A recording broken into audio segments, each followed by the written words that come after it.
예전에 오랫동안 책 읽기 수업을 들었던 학생이 와서 SAT 시험을 본 적이 있습니다. 어머니는 상당히 기대에 차 있으셨어요. 이 친구가 어려서부터 책도 많이 읽었고 단어도 많이 외웠고 심지어 좋은 점수를 많이 받아왔었다. 그래서 SAT도 잘할 것이다 라고 했는데 리딩 800점 만점에 450점이 나왔던 기억이 납니다. 책을 어떻게 읽어야 될까요? 그걸에 대해서 우리 함께 얘기 나눠보도록 하겠습니다.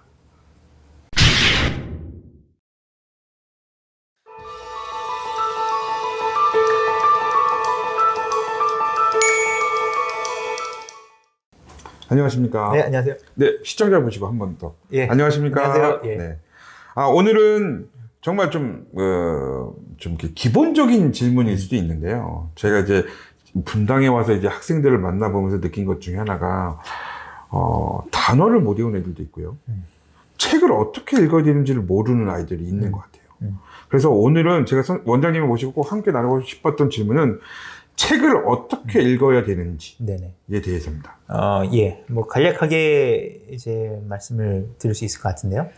책은, 먼저, 뭐, 그것이 아마 저학년 때는, 문학 작품 많이 읽겠고, 이제 학년이 올라가면 비문학으로 이제 전환을 해줘야 되는 건데, 그 책을 읽는다는 것은 결국엔 독서는 그 자체가 목적일 수가 없어요. 그건 하나의 도구이기 때문에. 그 도구기 때문에 독서라는 것은 하나의 사고력을 넓히는 도구이기 때문에 우리가 그 과정에서 지켜야 될 것이 몇 가지가 있습니다. 그 몇 가지가 뭐냐면 첫 번째로 책을 읽고 그 책을 얼마나 이해했는지를 평가하려고 하지 않는 것이 굉장히 중요해요. 이게 이제 부모님들이 많이 하시는 실수 중에 하나인데요. 가령 이런 경우 이제 우리가 가끔 보죠. 너 이 책 읽었으면 그 이따가 검사 맡아. 아니면은 뭐 내용 정리해가지고 뭐 제출해 이렇게 하잖아요. 아니면 학원에서도 독서를 하면은 그것이 이제 어떤 뭐 독후감 형식으로 해가지고 한두 페이지를 해가지고 쓰는 거. 근데 그것은 어떻게 보면은 그 책에서 우리가 원하는 혹은 만족할 만한 내용을 이해했는지만을 평가하는 거예요. 그거는 사실 독서가 아니고 뭐라고 할까요? 그냥 내용을 읽었는지예요. 사실은 독서의 소기의 목적을 달성하지 못하는 거죠. 그것이 하나가 있고요. 두 번째로는 우리가 일반적으로 이제 뭐 그런 것들이 많이 아직도 있을 텐데, 교재를 보면 이렇게 쫙 책들이 있고, 그 다음에 옆에 이제 단어들 이렇게 옆에 심지어 안 찾아봐도 되게 다 이제 한국말로 혹은 영어로 이렇게 있고, 그 다음에 끝나면 어느 정도 끝나면 그거의 내용을 이제 단답형으로 쓰게 돼 있어요. 근데 그런 것도 제가 보기에는, 결국에는 우리가 pay attention 하고 싶어 하는 부분만 하는 거기 때문에 그것은 그렇게 좋다고 생각을 하진 않아요. 이게 저도 이제 학원을 하다 보니까 이제 부모님들한테 프로그레스 리포트를 드려야 될 때가 있잖아요. 근데 SAT나 토플 같은 경우는 성적이 있으니까 얘가 어떻습니다라고 보여드리긴 편한데 이 북클럽이라든지 아니면 뭐 기타 뭐 읽기 수업의 학생들의 프로그레스는 어머니 이 친구가 좋아지고 있습니다. 이 친구가 좀 이해력이 좋아지고 있습니다라고 말씀드리는 걸로가 힘들다 보니까 그쵸. 아마 거기에 약간 이런 식의 어떤 평가가 들어가지 않았나 싶습니다. 그래서 제일 중요한 게 단어 평가 그렇죠. 뭐 이런 게 편하죠, 사실은. 굉장히 정형화되어 있고 수치로 환산하기도 좋고. 근데 우리가 생각을 해보면 모국어를 배우는 데 있어서 우리 한국어 예를 들어서 배우는 데 있어서 단어를 얼마나 찾아보셨어요? 그쵸. 어렸을 때 거의 안 찾아봤거든요. 그래서 우리가 한국말로 어려운 단어가 책 속에서 혹은 뭐 사설에서 나오면 그것을 굳이 찾아보지 않아요, 대부분 다. 그런데 지금은 아마 성인이 된다면은 거의 완벽하게 다 알 겁니다. 그게 왜 그런지를 한번 생각해 볼 필요가 있어요.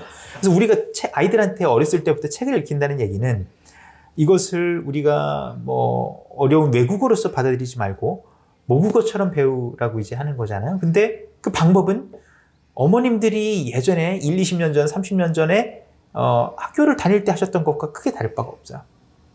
그러면서 아이가 모국어처럼 하는 걸 바라는 것은 굉장히 이율배반적인 행동이죠. 그러다 보니 이제 어떤 현상이 일어나냐면 둘 중에 하나예요. 아이들이 간단한 영어 회화 이런 것은 거의 외국인처럼 완벽하고 오히려 한국어가 딸리는데 깊이는 없다. 왜냐면 그 사고력은 배양되지 않기 때문에. 혹은 두 번째는 뭐냐면은 아예 그렇게 제가 방금 말씀드린 것처럼 외국어는 잘하는데 이제 그런 경우가 있고 또 하나는 이제 본인이 영어를 그냥 학문으로만 하는 겁니다. 학문으로만. 이건 반대인 거죠. 그래서 공부하듯이 그래서 한국식으로만 이제 평가받는 그거에만 익숙한 거예요. 근데 이 두 가지 다 두 번째는 더 심각하지만 미국 대학교에 진학했을 때 경우에는 혹은 뭐 미국이 아니더라도 다른 나라에 가서 공부를 하더라도 분명히 그 고갈이 돼요. 본질적인 독서 능력과 사고 능력이 없기 때문에. 그래서 우리는 지금 어렸을 때부터 그런 책에 노출시켜준다는 건 좋은 기회인데 우리가 잘못 약간 좀 포커스를 맞추고 하는 경우가 있지 않나 이런 생각을 하게 됩니다. 그래서 그거는 조금 제가 경고를 해드리고 싶어요. 굳이 이렇게 단어를 뭐 모르면 외워야겠죠. 알면 좋죠. 다만 언제까지 그렇게 할 것이냐. 단어 리스트를 누군가 만들어 놓은 리스트를 하고 채점을 해서 할 것이냐. 그건 언젠가 탈피해야 되거든요. 근데 계속 그렇게 하다 보면 탈피가 안 돼요. 제가 미국에 처음 가서 이제 공부를 할 때 단어가 모르는 단어가 굉장히 많이 나왔는데 책에서 근데 그거를 찾아보다 보니까 굉장히 시간이 많이 걸리는 거예요. 그래서 그냥 포기했어요. 왜냐하면 한 페이지 나가는데 뭐 과학 교재에서 굉장히 오래 걸리니까. 근데 그 다음부터 한 몇 줄 지나니까 안 찾아보고도 다 이해가 가요. 마치 한국어에서 우리가 모르는 단어가 나왔다고 해서 그 문장이 이해가 안 가는 게 아닌 것처럼. 네, 첫 번째에 대한 그 단어에 대한 부분 제가 이해를 잘 한 것 같고요.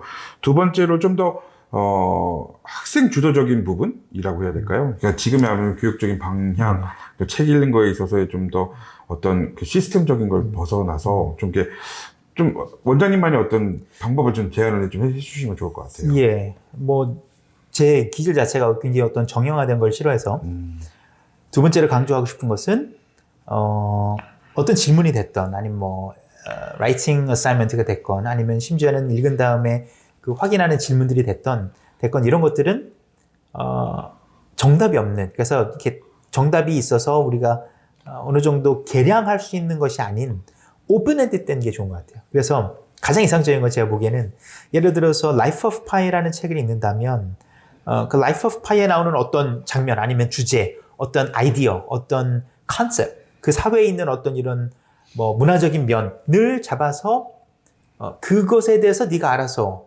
흥미로운 것, 시대적으로나 지리적으로나 문화적으로나 사고적으로나 아니면은 완전 다른 나라에서 다른 문화에서 나오더라도 이것과 유사성이 있다고 내가 생각하는 것을 스스로 찾아오는 것. 이게 저는 좋다고 생각합니다. 여기 예를 들어서 뭐 여기서 얀 말탈이 가장 얘기하고 싶었던 게 뭘까요? 라고 우리가 정답을 만들어낼 수 있는 것이 아니고 아니면은 여기에서 라이프 파이에서 뭐 모리타 파텔이 이런 것을 이렇게 했는데 그 이유가 뭐였고 여기에서는 왜 이렇게 했을까요? 이런 질문이 아니고 그건 다 우리가 답에 나와 있잖아요. 근데 이 책을 얼마나 잘 이해했는지는 우리가 궁극적으로 얻고 싶은 게 아니에요. 그건 언어 능력인데 그럴 거면 그냥 미국에 가서 저기 한국 사람 없는 데 가가지고 인터넷도 안 되는 데 가가지고 한 4주 살다 오면 굉장히 잘해요. 그런 걸. 그런 것을 원하는 거 아니기 때문에 아까 처음에 제 서두에 말씀드린 것처럼 독서라는 것은 하나의 도구일 뿐이에요. 그러면 도구를 가지고 무엇을 하느냐. 우리가 망치를 사면 망치를 막 모셔두는 것은 망치의 목적을 달성하는 게 아니잖아요. 망치를 가서 써야 되는데 그럼 독서를 통해서 우리가 얻고 싶은 게 뭐냐 이걸 생각해야 되거든요. 그래요. 네. 저도 그 아이들한테 주로 얘기하는 것 중에 특히 상담하면서 제일 많이 하는 것 중에 하나가 이해력이라는 말이 좀 어려울 것 같아서 공감이라는 말을 많이 하거든요. 그러니까 이 사람은 왜 그런 행동을 했을까? 아니면 이 책이 전달하고자 하는 메시지가 이 시대에 왜 이게 나왔을까? 그렇죠. 그러니까 이런 것들을 학생들이 고민해 보는 게 정말 실제적인 독서인 것 같아요. 예. 그렇죠? 예전에 제가 지금 갑자기 생각이 났는데 그 아주 오래전에 대치동에서 어떤 논술학원이었나? 거기에서 이제 초등학생들한테 왜 공산주의가 소련에서 시작을 했을까? 레닌, 뭐 마르크스주의 이런 게 얘기를 했는데 그때 뭐 100명이었는데 뭐 90명은 뭐 그냥 백제냈고 뭐 대부분이 아니 나머지 한 8명, 9명은 그냥 뭐 쓸데없는 얘기 했고 뭐 자기도 잘 모르는 내용. 한 아이가 굉장히 근사한 흥미로운 얘기를 했었는데 그게 뭐였냐면 자기가 그 제가 누구인지 기억이 안 나네요. 그 어떤 작가의 그 평전을 읽었었는데 거기에서 그 사람이 이렇게 자전거를 타고 귀족이었거든요. 되게 부자였는데 자전거를 타고 이렇게 갔더니 밖에 그 농노들이 이렇게 많이 있더라. 근데 얘기를 하다 보니까 그 자기가 몰고 가는 그 자전거의 값이 이 농노가 1년 동안에 버는 것보다 훨씬 더 비싸더라. 라고 얘기를 하면서 그렇게 사회 불평등이 있었기 때문에 불균형과 이런 부의 재분배가 안 됐기 때문에 마르크스주의라든지 이런 공산주의가 거기서 태동할 수밖에 없었다라고 얘기했다는 거예요. 그러니까 그 아이는 뭐냐면 어떻게 보면 전혀 상관없잖아요. 굉장히 사회 정치적인 이런 얘기고 또 하나는 그냥 자기가 읽었던 그 평전 같은 건데 근데 그런 것을 이제 본인이 유추해낼 수 있다는 것은 나름 얻은 게 있다는 얘기거든요. 맞아요. 그게 왜냐면 제가 이제 그 입사 원서 쓰고 이제 면접들 가보면 정말 쓸데없는 얘기들을 질문할 때가 있는데 약간 그런 느낌이죠. 뭔가를 내가 이런 것들을 섞을 수 있느냐, 그쵸. 유추해낼 수 있느냐. 그렇죠. 그러니까 그런 것들은 솔직히 훈련이나 아니면 경험이 필요한데 저희가 지금까지 했었던 교육은 뭐 영성섭의 3대를 읽고 여기 화자의 시점은, 마음은, 뭐 이런 것들로만 공부를 하다 보니까 실제적으로 이제 원장님이 말씀하시는 그런 이해력, 사고력 이런 것들 도구를 제대로 활용을 못했던 것 같긴 해요. 그 여담이지만 예전에 그 신경숙 작가가 본인이 쓴 소설에 대해서 수필 논문 문제는 아는데 네네네. 자기가 그걸 써가지고 이제 작가의 의도에 대해 가지고 이렇게 깊이 얘기했더니 뭐 그 낙제점이 나왔어요. 네, 맞아요. 그러니까 이게 되게 웃긴 거죠, 어떻게 보면. 근데 기본적으로 우리의 사람의 지적인 성장은 인풋과 아웃풋이 있는데 인풋은 독서 혹은 이제 듣는 거죠. 근데 듣는 거는 뭐 제한이 있으니까 독서가 가장 넓은 창인데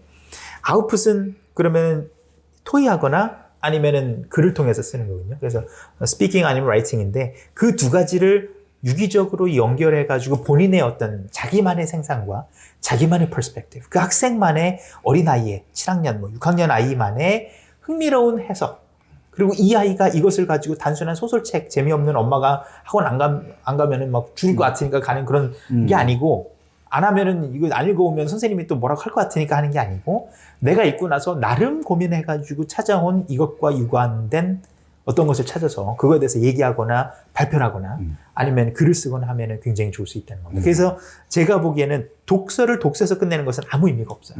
그래서 읽었는지 안 읽었는지를 확인하는 것이 중요한 게 아니고, 너는 이것을 통해서 무엇을 얻었냐, 이걸 봐야 되는 거거든요. 그러니까 한편으로는 아이들이 그런 습관을 들이기 위해서는 어느 정도는 그 질문의 퀄리티라든지 그쵸. 고민해보는 시간, 훈련 이런 것들이 더 앞으로 보면 어떻게 보면 그 영어 교육에 있어서 읽기 교육에 있어서 상당히 중요하다는 생각이 들게 됩니다. 그렇죠. 그 얘기는 거꾸로 얘기하면은 이거를 대량 생산할 수가 없다는 얘기예요.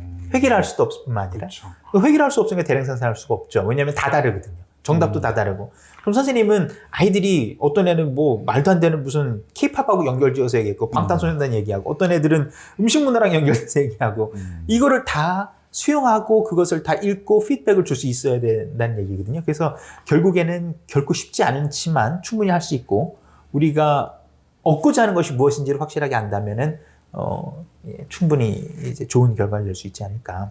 한 가지만 더 말씀을 드리면, 우리가 좋은 글, 제가 그 외대 부속외고 용인외고라고 예전에 알려졌었죠. 그 이제 유학반으로 굉장히 유행을 할 때, 제 1기 때 거기 이제 영어과의 그 선생이었어요. 근데 거기에서 그 굉장히 유능하신 존경하는 그 교감선생님 계셨어요. 박하식 교감선생님이라고. 지금 이제 다른 좋은 고등학교에서 교장 선생님을 하시는데, 그 선생님께서 좋은 글은 어떻게 쓰느냐, 제가 라이팅을 이제 주로 했으니까 좋은 걸 어떻게 쓰느냐라고 질문하셨어요. 그래가지고 제가 뭐라고 대답을 했냐면, 좋은 글은 딱 3가지에서 나온다라고 말씀드렸습니다. 하나는 다독, 다작, 다상량. 그래서 많이 읽고 많이 써보고 생각하는 양이 많아야 돼요.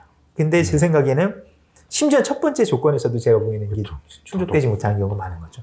굉장히 아쉬운 점이 많습니다. 그래서 어머님들이 우리 애는 벌써 이렇게 두꺼운 책을 읽어, 혹은 칼리지 보드에서 추천한 리스트, 이거 저는 가장 싫어하거든요. 근데 그런 거를 읽어라는 것에 의미를 두지 마시고, 뭐 쉬워 보이는 뭐 애니멀 팜, 전 대학교 때도 읽었어요. 애니멀 팜. 그 한국에서는 초등학생들이 있거든요. 전 그게 가장 큰 아이러니라고 봐요.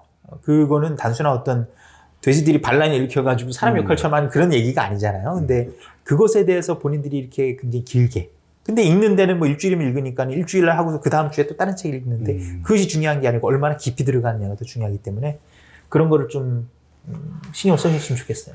예, 맞습니다. 이솝우화를 지금 읽어도 굉장히 딥할 수 있죠. 그 사실 이솝우화를 저희 대학교 때 읽지는 않았지만, 그 제가 기억하기로는 콜ум비아의 그 core curriculum이라고 있는데, 그 중에서 대학교 1학년 때 하는 그 리텀이라는 클래스가 있어요. Literature Humanities 라는 책이 있는, 그 수업이 있는데, 거기에서 그 에필레우스라는 사람이 쓴 The Golden Ass 라는 그 소설이 있어요. 그 인류의 최초의 소설이라고 얘기 보통 하는데, 그거를 읽어요. 근데 그 이야기는 굉장히 우화적이거든요. 그냥 황당한 이야기인데, 사실 그거 초등학생들 읽어도 충분히 읽었네요. 하지만 그걸 가지고 이제 뭐 굉장히 길게 하죠. 그게 더 생산적이지 않나 이런 생각이 들어요. 예, 제가 이제 분당에 있다 보니까 아무래도 이런 요청들, 이런 많이 질문들이 있죠. 좀 예, 많이 예, 있어요. 맞아요. 그래서 책을 잘 읽는 거, 그러니까 궁극적인 1차적인 목표가 뭐 GPA 잘 받고 좋은 대학 가려고 하는 그런데 그런 어떤 영어적 스킬, 이해력을 키우기 위해서 영어 공부를 했으면 좋겠다고 하시는 분도 계시긴 한데 이게 살아가는 데 있어서 되게 중요한 부분인 것 같아요. 책을 어떻게 읽느냐. 나의 지식을 얻는 부분이기도 하니까. 그래서 지금 조세 원장님이 말씀하셨던 부분들을 잘 녹아서 저희도 잘 녹여서 저희도 한번 프로그램에 좀 더 그런 반영을 좀 하도록 하고요. 오늘 보셨던 내용들을 잘 귀담아 들으셔서 자녀들에게 한번 좋은 질문들 한번 해보시면 좋으실 것 같아요. 이 책이 그리고 같이 얘기 나누는 게 되게 좋을 것 같아요. 예, 사실 네. 가장 좋은 거는 어머님이나 아버님께서 같이 읽으시는 거예요. 그쵸. 영어가 안 되면 한국어로라도 읽으시고 그거에 대해서 자연스럽게 이제 얘기를 하고 하는 것처럼 되는 게 저는 더 생산적이라고 생각합니다. 네. 다음에는 이거 말고 비문학 관련된 그쵸. 얘기도 한번 해보시면 좋을 것 같아요. 비문학이 정말 할 얘기가 많죠. 저희가 아마 지금 이 동영상이 올라갔을 때는 아마 이미 올라갔을 텐데 저희가 그 블루키북스라는 그 코너를 하나 만들었어요. 그래서 제가 책을 계속 소개하는 코너인데 지난번에 처음 찍었던 게 이제 프리코노믹스라는 괴짜경제학 시리즈였는데 그런 책들 비문학과 문학을 거기서 이제 번갈아가면서 얘기할 겁니다. 근데 그런 책들 읽어주는 것도 중요하거든요. 그것도 한번 비문학은 그럼 어떻게 읽어야 될까 이런 것도 한번 얘기를 해보면 좋을 것 같아요. 예, 꼭 추천하신 도서는 좀 챙겨서 보시는 게 좋으실 것 같습니다. 정말 강추하고요. 더 많은 내용들 또 잘 준비해서 다음에 또 찾아뵙도록 하겠습니다. 네. 네, 감사합니다. 네, 감사합니다. 네. 네, 감사합니다.